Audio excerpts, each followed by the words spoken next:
안녕하세요, 닥터필름입니다. 오늘은 하늘을 날고 있는 비행기와 도로 위를 질주하는 자동차, 그리고 번개처럼 움직이는 우리 아이들의 모습을 더욱 역동적으로 카메라에 담을 수 있는 패닝샷에 대한 이야기를 해볼까 합니다. 패닝샷은 움직이는 피사체에 초점을 맞추고 카메라를 피사체의 속도와 같이 움직이면서 촬영하는 방법으로 셔터 스피드를 적절하게 맞춰줄 경우 피사체를 제외한 나머지 배경은 모션 블러 처리가 되기 때문에 사진에 역동적인 느낌을 더해줄 수 있어 빠르게 움직이는 피사체를 촬영할 때 종종 사용되고 있습니다. 패닝샷을 이용한 역동적인 사진을 찍기 위해서는 우선 셔터 스피드에 대한 개념을 조금 이해하실 필요가 있습니다. 셔터 스피드는 사진을 찍을 때 카메라의 셔터가 열렸다가 닫히는 시간에 대한 설정입니다. 셔터가 열려있는 시간에 따라서 카메라가 빛을 받아들이는 양이 달라지기 때문에 이 값을 조절하면 사진의 밝기를 조절할 수 있습니다. 그리고 셔터가 열려있는 순간에 이미지나 움직임이 모두 기록되기 때문에 셔터 스피드를 느리게 설정할 경우에는 역동적인 모션 블루가 발생하게 됩니다. 일반적으로 시속 30km 이하로 움직이는 피사체를 촬영할 경우에는 카메라의 모드를 셔터 우선으로 바꾸고 셔터 스피드를 30분의 1초 정도로 설정하신 후에 피사체에 초점을 유지하면 안정적이면서 역동적인 패닝샷을 찍으실 수 있습니다. 셔터 스피드 조절이 불가능한 스마트폰으로도 패닝샷을 찍을 수 있지만 이때는 촬영 장소 주변의 빛의 양을 잘 체크하셔야 합니다. 스마트폰의 자동 모드를 사용해서 사진을 찍을 때 빛이 과도할 경우 적정 노출을 맞춰주기 위해 셔터 스피드가 자동적으로 빨라집니다. 그 결과 모션 블러가 발생하지 않아서 마치 모든 사물이 정지되어 있는 듯한 결과물이 나오게 되므로 주의가 필요합니다. 물론 포토샵의 라디알 블러 기능을 활용해서 사진의 모션 블러를 임의로 첨가해 줄 수 있지만 훨씬 자연스러운 모션 블러가 살아있는 패닝샷을 위해서는 조금 어두운 상황에서 촬영하는 것을 추천드립니다. 자, 그럼 지금부터는 스마트폰으로도 찍을 수 있는 패닝샷 촬영법, 그 실전 팁을 자세하게 설명드리도록 하겠습니다. 기본적으로 패닝샷을 연습하기 가장 좋은 피사체는 바로 도로를 달리는 자동차입니다. 우리가 일상생활에서 흔하게 접할 수도 있고 대부분 일정한 속도로 움직이기 때문에 초점을 맞추기도 쉽기 때문입니다. 움직이는 자동차를 프레임의 한 부분에 고정시킨다는 느낌으로 따라가면서 셔터 버튼을 지그시 누르면 고속 연사로 사진이 찍힙니다. 이 중에서 자동차의 초점이 정확하게 맞는 사진이 나온다면 패닝샷 성공입니다. 해질 무렵에 자동 모드로 촬영할 경우 전체적인 사진이 심하게 떨릴 수도 있기 때문에 이를 최소화하기 위해서는 카메라를 두 손으로 강하게 고정해서 떨림을 줄이고 허리의 움직임을 통해서 피사체를 따라가셔야 합니다.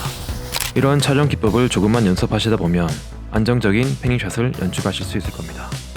구름 한 점 없는 쾌청한 점심시간이라서 빛이 너무 과도한 상황입니다. 이런 날에 스마트폰의 자동 모드로 움직이는 피사체를 촬영할 경우 모션 블루가 전혀 없는 정지된 사진만 연출이 되므로 패닝샷을 찍기 위해서는 어쩔 수 없이 ND 필터라는 특수한 렌즈 필터를 사용하셔야 합니다. ND 필터는 쉽게 설명해서 카메라에 선글라스를 씌워주는 기능을 한다고 생각하시면 되는데 과도한 빛을 의도적으로 줄일 수 있기 때문에 밝은 날에도 셔터 스피드를 느리게 설정해서 과노출이 없는 패닝샷을 가능하게 해줍니다.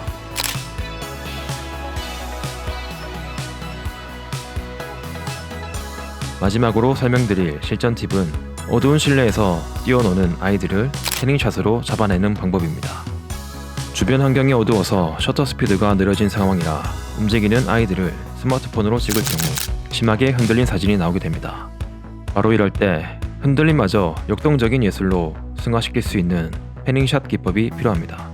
피사체가 사람인 경우에도 패닝샷의 방법은 동일합니다. 피사체를 프레임의 일정 부분에 고정한다는 느낌으로 카메라를 피사체의 속도에 맞게 움직여서 촬영만 해주면 끝이 납니다. 촬영을 마쳤다면 사진을 더욱 아름답게 만들어줄 수 있는 보정이 필요하겠죠. 첫 번째는 모션 블러가 약한 사진에 역동적인 느낌을 더해주는 방법으로 피사체가 프레임의 한가운데 있는 경우에는 포토샵의 라디알 블러 기능으로 간단하게 보정이 가능합니다. 필터 항목에 라디알 블러로 들어가신 후에 블러 방법을 줌으로 바꿔주시고 피사체의 위치에 맞춰서 블러 센터를 설정해 주시면 됩니다. 그리고 피사체의 초점이 심하게 흐려지지 않는 범위로 어마운트 값을 정해서 실행하면 정지되어 있는 사진에 활력을 불어 넣어 주실 수 있습니다. 피사체가 프레임의 가장자리에 위치할 경우에는 조금 더 자연스러운 효과를 위한 보정이 필요합니다. 원본 사진을 복사하신 후에 블러 센터를 피사체의 반대 방향으로 지정해서 라디알 블러 효과를 줍니다. 그 이후 복사본에 레이어 마스크를 적용해 주시고 페인트 버킷 툴로 마스크 전체를 검게 만들어주면 사진의 블러 효과가 사라집니다. 이때 포어그라운드 컬러를 흰색으로 바꾼 뒤에 브러쉬 툴로 피사체를 제외한 나머지 부분을 꼼꼼하게 색칠해주면 훨씬 더 역동적이고 자연스러운 패닝샷 효과를 낼 수 있을 겁니다. 두 번째는 모션 블러가 과한 사진을 조금 더 느낌있게 연출해주는 방법입니다. 우선 포토샵의 카메라 로우 필터로 들어가서 전체적인 사진의 분위기를 정리해줍니다.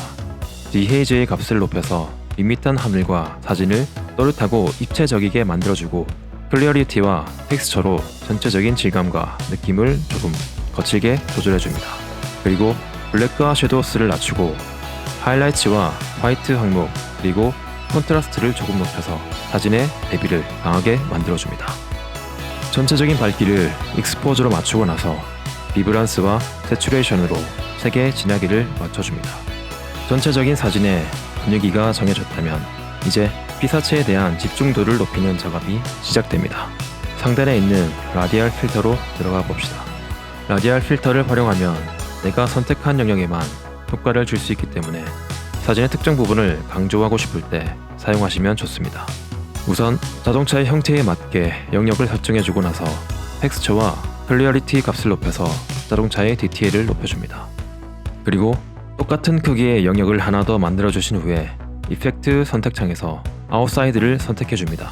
이 경우에는 내가 선택한 부분 외의 영역에 효과를 줄 수 있게 되는데 앞서 설명드린 디에이즈나 다른 값들을 조금씩 조정해서 자동차 주변 부분을 조금 더 어둡고 진하게 만들어 집중도를 높이시기 바랍니다. 마지막으로 트랜스포메이션 툴의 로테이션 기능을 활용해서 사진의 축을 조금 기울일 경우 조금 더 역동적인 모습을 강조할 수 있습니다. 오늘은 패닝샷을 이용한 역동적인 사진을 스마트폰으로도 찍을 수 있는 방법에 대해서 말씀드렸습니다. 다음 시간에는 마치 하늘을 날고 있는 것과 같은 멋진 점프 사진을 찍는 방법에 대해서 설명드리도록 하겠습니다. 더욱 도움이 되는 강의가 되도록 항상 하도록 하겠습니다. 그럼 see you.